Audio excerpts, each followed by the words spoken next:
हम लोगों ने पीएच पीओएच सब कुछ पढ़ लिए, सूचक भी पढ़ लिया हम लोगों ने। हालांकि सूचक की वीडियो रिकॉर्ड नहीं कर पाए थे। सूचक कितने प्रकार के थे भैया? सूचक दो, प्राकृतिक और कृत्रिम। प्राकृतिक कितने प्रकार के? दो प्रकार के, रंग और गंध के आधार पर, ठीक है ना। कृत्रिम जो लैब में या प्रयोगशाला में बनाया जाए, और प्राकृतिक जो नेचर से प्राप्त किया जाए। उसमें हमने कुछ कोड भी बताया था लिटमस पेपर को लेकर। लिटमस पेपर को लेकर कोड देखो, मैक्सिमम पेपर में लिटमस पेपर से पूछता है। पहले बोले थे सबसे पहले याद रखो, सिर के ऊपर क्या होता है? बाल। तो बाल को अपने भोजपुरी भाषा में बार कहते हैं, BAR, बार कहते हैं। और दूसरा इसका उल्टा कर दो, RBB कर दो। क्या कर देंगे? RBB कर देंगे। सिंपल सी बात है। B फॉर ब्लू यानी नीला litmus paper, A for acid में कैसा हो जाएगा? रेड, मतलब लाल हो जाएगा। नीला लिटमस पेपर अम्ल में लाल। R फॉर रेड यानी कि लाल litmus paper. B for blue, अरे ब्लू यहां पर है, ब्लू। अब B फॉर बेस, ठीक है ना। तो लाल लिटमस पेपर बेस यानी क्षार में कैसा हो जाता है? नीला हो जाता है। याद करने का ट्रिक था, कल हमने इतना बता दिया, ठीक है। लिटमस पेपर एसिड में नहीं बदलेगा। जो चीज नहीं है उसमें अगर आएगा तो नहीं। जैसे हमें बेस में आ गया तो नहीं बदलेगा, एसिड में आ गया नहीं बदलेगा, जैसे का तैसा रहेगा। क्लियर है ना? चलो भैया, तो सूचक, इंडिकेटर, सारी कुछ चीजें हमने पढ़ा लिखा दी थी। हर एक वीडियो रिकॉर्ड नहीं हो पाया था। हम लोग आगे पढ़ते हैं, पढ़ रहे हैं जल का आयनिक गुणनफल। हेडिंग है, कल का हेडिंग डलाया है ना, जल का आयनिक गुणनफल। क्या होता है जी जल का आयनिक गुणनफल? देखो, किसी शुद्ध जल को, कोई भी जल है जो प्योर है, शुद्ध है, H2O को अगर हम गर्म करते हैं तो टूटता है। किसमें टूटेगा? H पर प्लस प्लस OH पर माइनस, आयन की सांद्रता में क्या होगा? टूट जाएगा। ये टूटेगा H पर प्लस, बाकी OH पर माइनस। तो सर अभी नहीं समझ में आ रहा। तो देखो, जल का फार्मूला होता है HOH। संरचना ऐसी बनती है ना। तो जब हम गर्म करते हैं तो चाहे ये वाला बॉन्ड टूटे चाहे ये वाला बॉन्ड, कोई एक बॉन्ड टूट जाता है, दोनों नहीं टूटेगा, कोई एक बॉन्ड टूटता है। जैसे ये एक बॉन्ड टूटेगा तो भैया ये अलग हुआ प्लस, और O पर के साथ क्या हो जाता है? माइनस। तो H पर प्लस और OH पर क्या बन जाता है? माइनस बन जाता है, बनकर निकल गया है। कहां से आवाज आ रही है? इधर है। दोनों नहीं टूटा तब भैया जब डिसोसिएशन करा रहे, अपघटन करा तो टूटबा न करेगा। ऐसा नहीं कि नहीं टूटेगा। जब अपघटन नहीं कराएंगे तो नहीं टूटेगा, और अपघटन कराएंगे तो कंफर्म में क्या होगा? टूटेगा ही टूटेगा, ठीक है। तो शुद्ध जल है, ये भी जल कैसा भैया है? क्या लिख दिया? शुद्ध जल। तो कहेंगे किसी शुद्ध जल की, ध्यान से सुनो परिभाषा, किसी शुद्ध जल की हाइड्रोजन आयन की सांद्रता और हाइड्रोक्सी आयन की सांद्रता का गुणनफल एक स्थिरांक होता है, एक कांस्टेंट होता है। अच्छा, तुम लोग इधर कहाँ तीनों बैठे हो? ये ब्रेंच खाली तो छोड़कर ऐसे गर्दन टेढ़ा करके बैठे हो। गर्दन गधा लोग टेढ़ हो जाएगा, इसे रखे रहे, फिर चलोगे इसे तो काम गड़बड़ हो जाएगा। सीधा बैठो ना, जब ब्रेंच खाली नहीं रहता तब ना। अजीब बात है। तो किसी शुद्ध जल के हाइड्रोजन आयन की सांद्रता यानी H पर प्लस की, किसी को भी बड़े कोष्टक में पैक कर देते हैं तो सांद्रता बन जाती है हाइड्रोजन आयन की सांद्रता। और किसकी सांद्रता? हाइड्रोक्सी। हाइड्रोक्सी मतलब भैया OH पर माइनस की सांद्रता का गुणनफल। गुणा हो गया ना, गुणनफल एक स्थिरांक होता है। स्थिरांक मतलब, स्थिरांक को किससे डिनोट करते हैं? K से ना। स्थिरांक को तो हम जनरली K से डिनोट करते हैं, K से प्रदर्शित एक स्थिरांक होता है। लेकिन ये जो K है ना, K लिखेंगे नहीं बल्कि KWA लिखेंगे, छोटा W नीचे बनाएंगे। W किस लिए? वाटर के लिए। इसको बोलेंगे जल का स्थिरांक। क्या कहेंगे? जल का स्थिरांक। और इसी जल के स्थिरांक को हम लोग कहते हैं जल का आयनिक गुणनफल। आयनिक मतलब आयनों का, आयनिक मतलब जल के आयन प्लस और माइनस हो गया ना, और उनका गुणनफल मतलब गुणा। तो जल के आयनों का क्या कर दिया गया? गुणा कर दिया गया। सिंपल सी बात है। और यह जो जल का आयनिक KW का मान होता है, यह फिक्स होता है 1.0 मुड़ते 10 के पावर माइनस 14 घात तय होता है। यह मान ऊपर रख दिया जाएगा। समीकरण 1 कहेंगे, समीकरण 1 में मान रखने पर रख देंगे तो H पर प्लस की सांद्रता इंटू OH पर माइनस की सांद्रता बराबर हो जाएगा 1.0 गुणित 10 की पावर -14 हो जाएगा। कोई दिक्कत है किसी को? एकदम सिंपल सी बात है भैया, फिर से सुन लो ध्यान से परिभाषा। कहेंगे किसी शुद्ध जल के हाइड्रोजन आयन की सांद्रता तथा हाइड्रोक्सी आयन की सांद्रता का गुणनफल एक स्थिरांक होता है जिसे हम क्या कहते हैं? जल का आयनिक गुणनफल कहते हैं। इसे KW से क्या करते हैं? प्रदर्शित करते हैं। क्लियर? चलो परिभाषा लिखा जाए। शुद्ध जल के परिभाषा लिखना है। देखो, शुद्ध जल के हाइड्रोजन आयन की सांद्रता, शुद्ध जल के हाइड्रोजन आयन की सांद्रता, हाइड्रोजन आयन की सांद्रता तथा हाइड्रोक्सी आयन की सांद्रता, शुद्ध जल के हाइड्रोजन आयन की सांद्रता तथा हाइड्रोक्सी आयन की सांद्रता का गुणनफल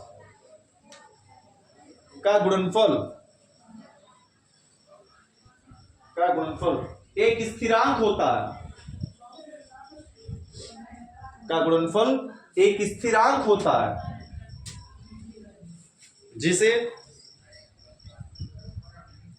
जिसे जल का आयनिक गुणनफल कहते हैं। जिसे जल का आयनिक गुणनफल कहते हैं।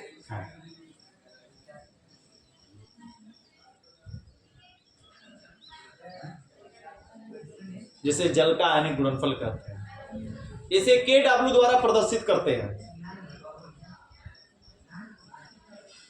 शुद्ध जल के हाइड्रोजन आयन की सांद्रता तथा हाइड्रोक्सी आयन की सांद्रता का गुणनफल, हाइड्रोक्सी आयन की सांद्रता का गुणनफल एक स्थिरांक होता है जिसे जल का आयनिक गुणनफल कहते हैं। इसे KW से प्रदर्शित करते हैं। हो गया? इसे KW से प्रदर्शित करते।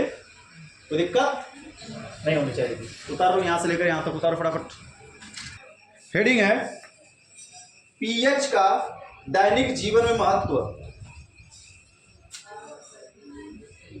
पीएच मान का या पीएच मान का दैनिक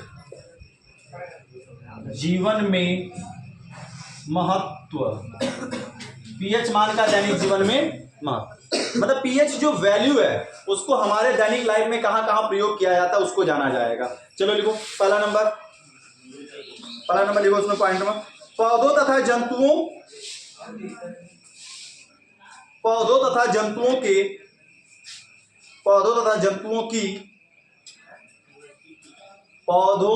जंतुओं की पीएच के प्रति संवेदनशीलता। पहली पॉइंट है पौधों तथा जंतुओं की पीएच के प्रति संवेदनशीलता।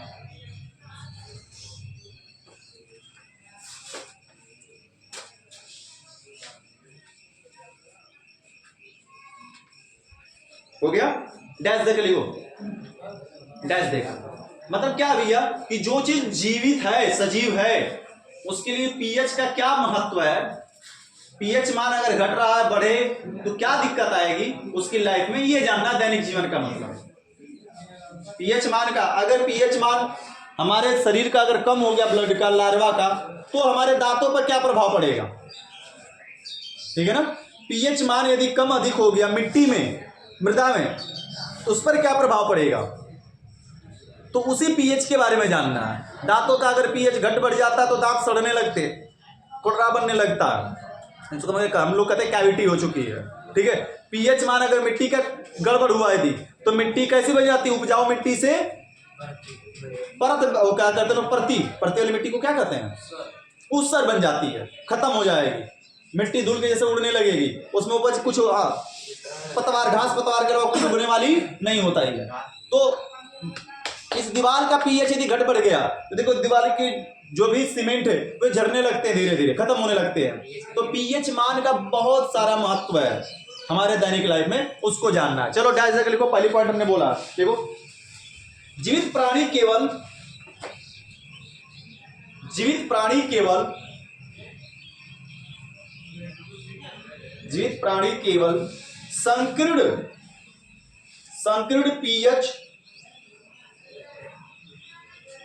संकीर्ण पीएच मान में ही जीवित रहते हैं। संकीर्ण पीएच मान में ही जीवित रहते हैं। हमारा शरीर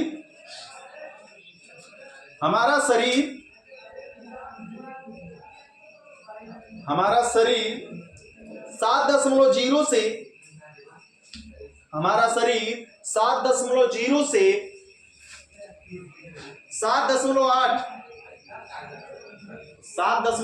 7.8 पीएच परिसर के बीच कार्य करता है।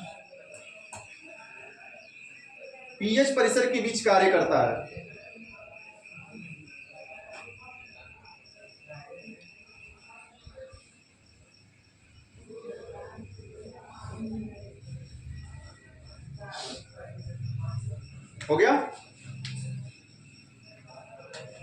होता है। आगे लिखो,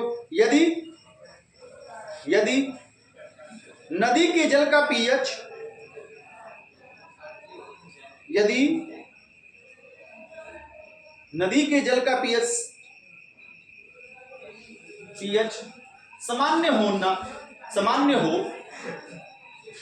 सामान्य हो, यदि नदी के जल का पीएच सामान्य हो और अम्लीय वर्षा हो जाती है तो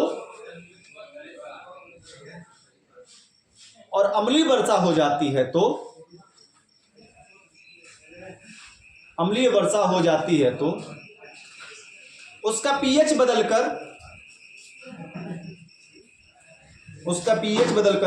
5.6 हो जाता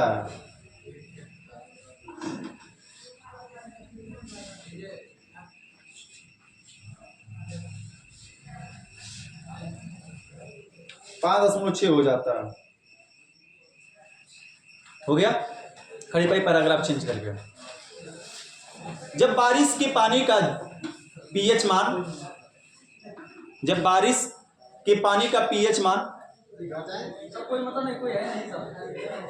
20 मिनट पढ़ो, उसके बाद निकल जाना। हाँ ठीक है, साथ में निकलना है, साथ में छोड़ दिया, पढ़ लो बैठकर आराम से, क्या दिक्कत है, घर जाकर करोगे क्या? हो गया। यदि क्या लिखे हो, जब बारिश के जल का पीएच मान 5.6 से कम हो जाता है तो 5.6 से कम हो जाता है तो उसे अम्लीय वर्षा कहते हैं।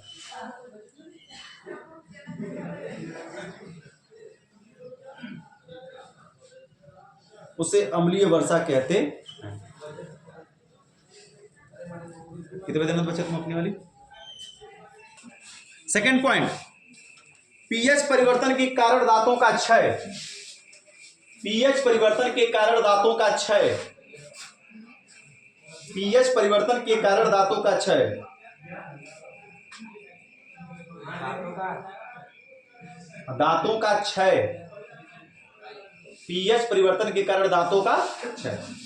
अब देखो भैया, दांतों का क्षय का मतलब दांतों में सड़ना, काला धब्बा पड़ना, अब इसमें क्या खाली होकर टूट जाना।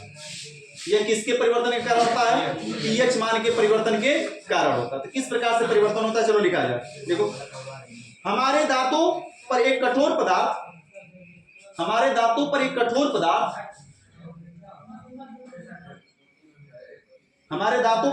पदार्थ कैल्शियम फास्फेट की परत होती है।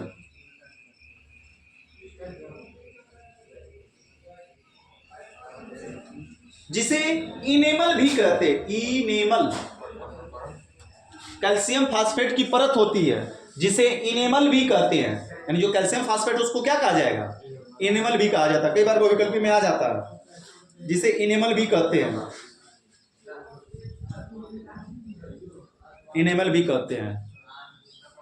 यह शरीर का सबसे कठोर पदार्थ है। बात सही है क्या जी? जिसे एनिमल भी कहते हो गया, यह शरीर का सबसे कठोर पदार्थ है। कौन? एनिमल। जो दांत का जो ऊपरी परत है, दांत की जो ऊपरी यह जो परत हमारी है, यह परत कैल्शियम फास्फेट की बनी है। किसकी बनी? कुछ हो रहा है दिक्कत? कैल्शियम फास्फेट की बनी हुई है। और उस कैल्शियम फास्फेट को क्या कहा जाता है साधारण भाषा में भैया? एनिमल कहते हैं। और यह एनिमल हमारे शरीर का सबसे कठोर है, हड्डी से भी मजबूत होता है। तभी तो भैया सोचो, बचपन से लेकर बुढ़ापे तक देखा हर एक चीज को रगड़ के चबाई के खाई नहीं जाते हैं। कठोर से कठोर चीजों को, चना हो, हाँ, दतवा हिल जाता है, दांत नहीं हिलता, जबड़ा हिल जाता है। तो बुढ़ोती आगे दतवा रहेगा गधा? अच्छा, अरे गधा मजबूत रहता तो दांत वो भी टूट कर, अच्छा बताओ, दांत टुकड़ा टुकड़ा निकलता कि खड़ा निकलता? खड़ा निकल, टूटता तो नहीं है। दांत टूटेगा कब? जब दांत टूटता कब है? जब इनेमल की कमजोरी किसके कारण होने लगती है? पीएच परिवर्तन के कारण। तब ना दांत धीरे धीरे क्षय, वही तो दांतों का क्षय होना पड़ रहा है हम लोग कि दांतों खुरदरे क्यों होते हैं?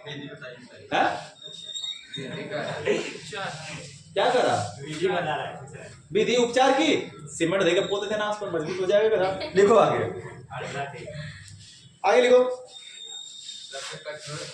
सबसे कठोर पदार्थ है। आगे लिखो, यह दांतों को क्षय होने से बचाता है। इनेमल कहते हैं, जो इनेमल है ना, वो दांतों को क्षय होने से बचाता है। यह दांतों को क्षय होने से बचाता है।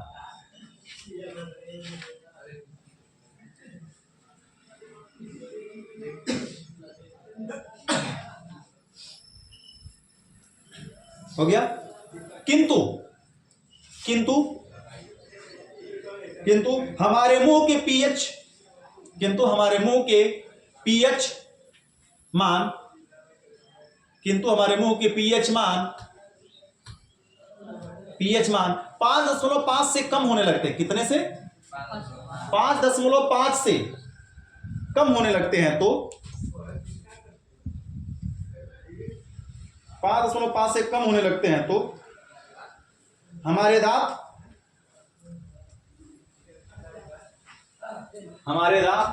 धीरे धीरे संचरण,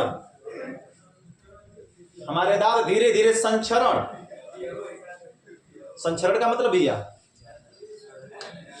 जैसे संचारण पढ़े थे ना हम लोग, या तो संचारण तो मूर्छा पकड़ना, तुम्हारे दांतों को मूर्छा पकड़ेगा क्या? नहीं। संचरण अर्थात क्षय होने लगते हैं। संचरण अर्थात क्षय होने लगते हैं। संचरण अर्थात क्षय होने लगते हैं। हो गया?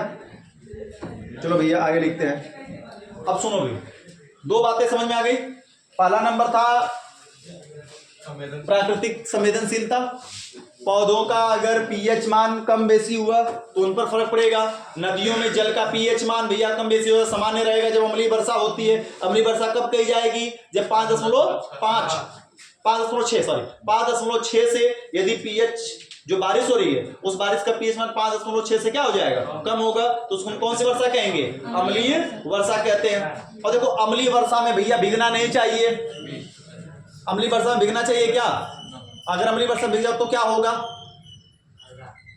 नहीं कहते हैं लोग फोड़ा हो गया है शरीर पर, बारिश में भीग जाते हैं। पहली बारिश जो होती है फोड़ा फुंसी निकलने लगती थी पहले, अब तो नहीं निकलती क्योंकि लोग चालाक हो चुके हैं ना, तो फोड़ा फुंसी नहीं निकलती है। ठीक है, तो फोड़ा फुंसी अगर पहली बारिश हो रही, पहली बारिश का मतलब भैया क्या? एटमॉस्फेयर में बहुत सारी मात्रा में sulphur dioxide gas, carbon dioxide gas घुली पड़ी है, एटमॉस्फेयर में रहेगी। और जैसे ही पहली बारिश होगी तो बारिश के पानी में जाकर ये घुल जाती है, और घुल के क्या बनाती है? अम्ल, H2SO4, H2CO3, ये सब कुछ अम्ल बनाती है, जो हमारे त्वचा में पड़ती है तो त्वचा को धीरे धीरे क्षय करती है, जिसके कारण वो फोड़ा फुंसी बनने का रीजन बन जाता है। वो अशुद्धियां हमारे त्वचा में जाएंगी तो फोड़ा फुंसी बनेगा ना। हमला समझ में आ गया? तो ये अम्लीय वर्षा का फर्क है। हमारे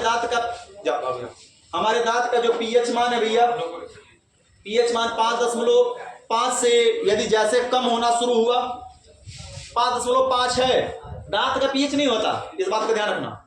दांत तो कैल्शियम फास्फेट है, ठीक है, लेकिन जो दांत का पीएच मान कम कैसे होगा? हमारे जो लार ग्रंथि है, जो लार है मुंह में भरा हुआ, क्या सूखा रह सकता है? क्या मुंह खोलकर रखे रहोगे दिन भर तो सूखा तो जाएगा, मुंह खोलकर रखो तो सूख तो जाएगा दांत, लेकिन फिर उसके बाद क्या होगा? ये सब फटने लगेगी, त्वचाएं फट जाएंगी। अंदर की त्वचाएं काफी नर्म, काफी कोमल है, उनके लिए लार का होना अत्यधिक आवश्यक है। ज्यादा अगर मुंह सूखा हुआ चबा लिए, घोंटते जा रहे हो तो फट जाता है गला, दर्द होने लगता है गले में, ठीक है। इस बात को हमेशा ध्यान रखें, लार का होना अत्यधिक आवश्यक है। तो उस लार का पीएच मान यदि 5.5 से कम हो गया तो ज्यादा एसिडिक हो जाएगा, और जैसे ज्यादा एसिडिक होगा तो जो भैया ऊपर कैल्शियम फास्फेट जो चिपका पड़ा है, जो हमारे दांतों की रक्षा कर रहा है, वह क्या होगा? धीरे धीरे संचरण मतलब कमजोर होगा, काला पड़ने लगेगा, और वह क्षय होकर खत्म हो जाएगा। क्लियर बात समझ में आ गई? चलो, तो आज से इस बात का ध्यान रखना कि दांतों का पीएच, मुंह का पीएच मान मेंटेन करके रखना। कहाँ चल रहे अभी? 7:20 हो रहा, 5 मिनट छोड़ेंगे, 5 मिनट और लिखो अगला नंबर, 5 मिनट और, ठीक है। देखो, हमारे पाचन तंत्र में पीएच का कार्य, हमारे पाचन तंत्र में पीएच का कार्य,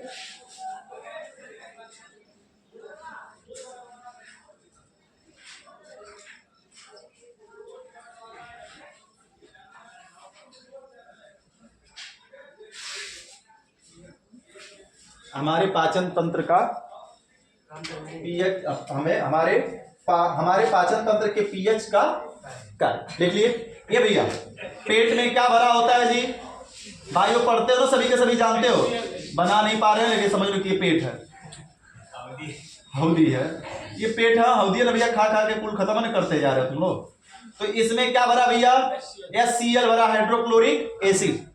तो भैया सोचो, अम्ल बाहर गिरता है तो जला देता है, ये पेटवा में लेकर हम लोग घूम रहे हैं, और जिसका पीएच मान कितना है? 1.2। एसिडिक ठीक ठाक एसिडिक है, इसकी एसिडिक बहुत अच्छी है, तभी तो भैया ये हमारे शरीर को नुकसान नहीं अंदर से पहुंचा पाता, हमारे शरीर को नुकसान पहुंचाए बगैर, ठीक है, अंदर जो कुछ भी खाते हैं उसको क्या करता है? गला देता है। अंदर जो कुछ भी खाते हैं उसको क्या कर देता है? गलाने का कार्य करता है। तो त्वचा को क्यों नहीं नुकसान पहुंचाता? चलो बताओ, हमारा तो अंदर का ये जो है इसको नुकसान पहुंचना चाहिए ना भैया, पहुंचना चाहिए। बाहर जब इस पर गिरता त्वचा इतना एसिड गिरेगा तो जला कर रख देगा, लेकिन अंदर तो जला क्या नहीं रहा, सुरक्षित है, जलन नहीं हो रहा। कारण बताते हैं, सुनो रीजन क्या है।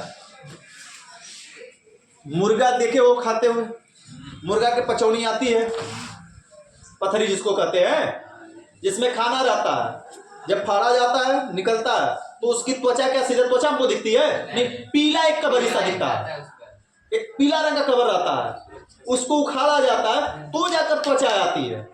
समझ पा रहे हो?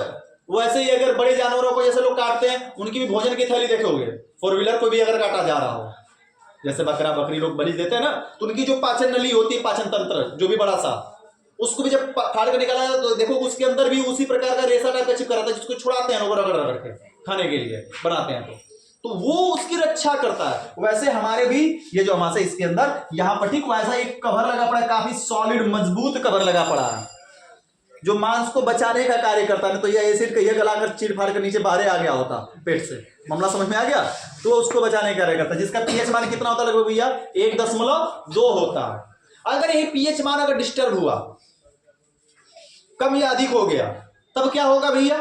तब वही अपच होती, अपच की कंडीशन, डेकार आती है, कभी पेट गड़बड़ा गया, अपच हो गया, खाना पच नहीं रहा है, खा रहे हैं, इनकमिंग आउटगोइंग चालू हो जाती है फिर, ठीक है, समझ ही पा रहे होंगे। तो इसका मतलब ये है कि पीएच मान क्या हो चुका हमारा? डिस्टर्ब हो चुका।